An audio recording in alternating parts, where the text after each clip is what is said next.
Hello 281, I'm Ms. Herring and I'm your instructor for EDU 281 for the spring 2018 semester. And before we got too far into the semester, I wanted to take a moment just to touch base with you through this video, kind of go through our Moodle and do a little course overview with you since this is an online class. It has been a very wild start to our spring semester. But we are glad that you are with us in the Education Department, and I am looking forward to working with each of you this semester. So I wanted to look at our Moodle just for a moment and go through this very quickly with you in this very brief video, just to make sure that everybody was clear on the expectation, your course assignments and projects, and anytime that you're going through this stuff and you have a question, please feel free to reach out. You can call, you can come by my office. I am more than happy to help you. I always feel like my job is to help you be successful, so I want us to work together. So don't ever feel like you're out on the island by yourself. Always reach out if you have a question. So if we look at our Moodle, if you're in other courses with me, you'll notice that my Moodles are set up very, very similarly. The very first thing you're going to see is the announcement tab. And this is a very important tab because anytime that I send you an email, I post it in your SEC email account, and I also post it in the announcement tab in our Moodle. So if you're having some issues getting into your email, the announcement tab will save you because all the emails I send out will be posted here. So you'll see I already have 4 emails that I've sent you. Again, exciting start. We had some technology issues in the beginning, and then we found out a textbook edition was different than the one I ordered, but you're fine if you have that. I believe it's the 7th edition. You're fine. Again, just kind of checking in the announcements. So just be sure that on a regular basis, basically daily, that you're checking your email or you're checking that announcement tab. You've got your course syllabus here, which I hope that you have all read and understand. It also has our grading policy in there, so that's usually what students are most focused on in that syllabus is what am I going to be doing in this course and how am I going to be graded. So hopefully you've had a chance to look over that. And then you have this document, your course calendar. And in this course calendar, this has all of your due dates for your readings, your assignments, your projects. And you might want to print this out if you have your own personal calendar, take these dates and put those in that calendar so that you stay very organized. That's one of the most important things when you're taking an online class is that you stay organized and up to date on these assignments. So we are here. We are on the 19th. Everybody has completed their MOCA. Great job.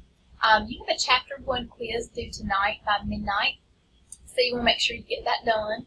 And then you'll just kind of, if you scroll through, you'll see the rest of your due dates there.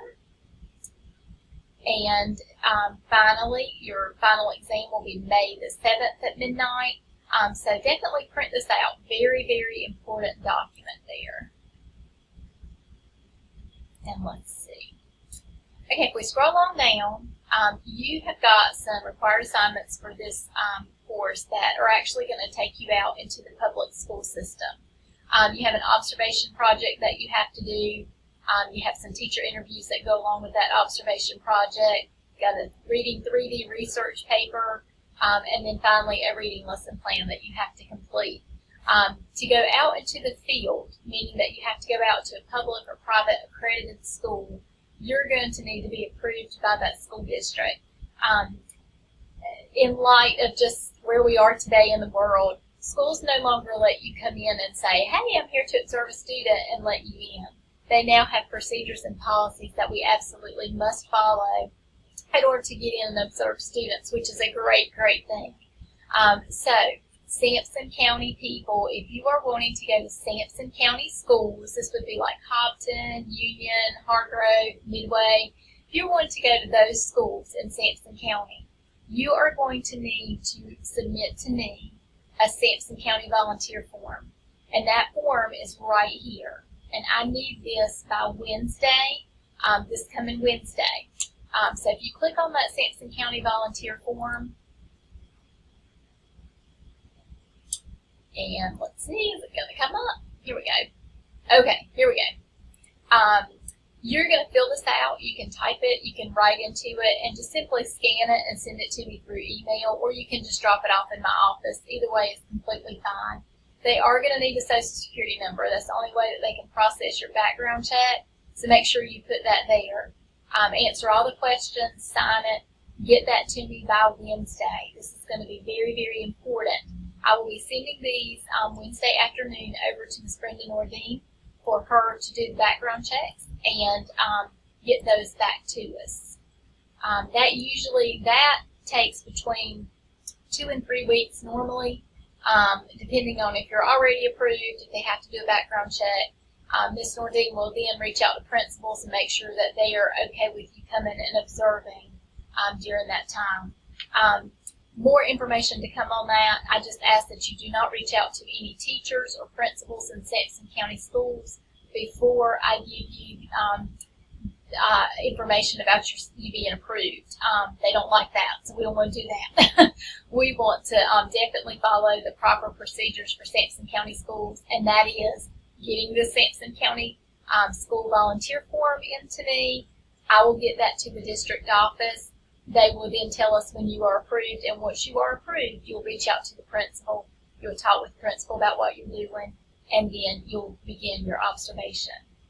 Clinton City Schools, you'll notice, is not listed up here. Clinton City Schools volunteer policies are a little bit different. You have to be board approved to volunteer in the city schools, which is, again, wonderful. However, for the purposes of this class, you probably do not have time to be board approved prior to this being due. That takes at least usually 2 months for students to get into Clinton City Schools. So I encourage you, if Clinton City Schools is somewhere where you do want to volunteer, go ahead and get your name on the approved list there. That will cut down on a little bit of time as far as going in and observing in Clinton City Schools. But again, for the purposes of this course and this assignment, you will not have time to be approved in that system and get your project in on time. So Sampson County, I would assume the majority of you would want to go to. If you are doing a daycare, I'm sorry, wrong course, you won't be doing a daycare. Everybody's school age. Sorry. Anyway, if you want to go to a different district, let's say that you're in Johnston County, or if you're in Bladen County, or Cumberland County, you are completely okay to do your observation there. Just make sure that you find out from their district office what their policies are as far as coming in and observing children, and make sure you follow those. And if you need any help with that, if you will just give me a call or shoot me an email, I'll be glad to help you with those counties as well. Okay? So scrolling on down, again, it's just very sequential. We start with Chapter 1. You're always going to have PowerPoint slides, and then you're going to have some resources. Just like other classes that you've been in with me, your chapter quizzes are coming from a test bank. So anything that you see, like any videos or articles, are simply there to help you understand the content. You will not be tested on those. So for example, when you go to Chapter 1 quiz, everything from Chapter 1 quiz is going to come from Chapter 1 in your textbook. There won't be anything on Chapter 1 quiz about this YouTube video. Do want you to watch it because it's really cute.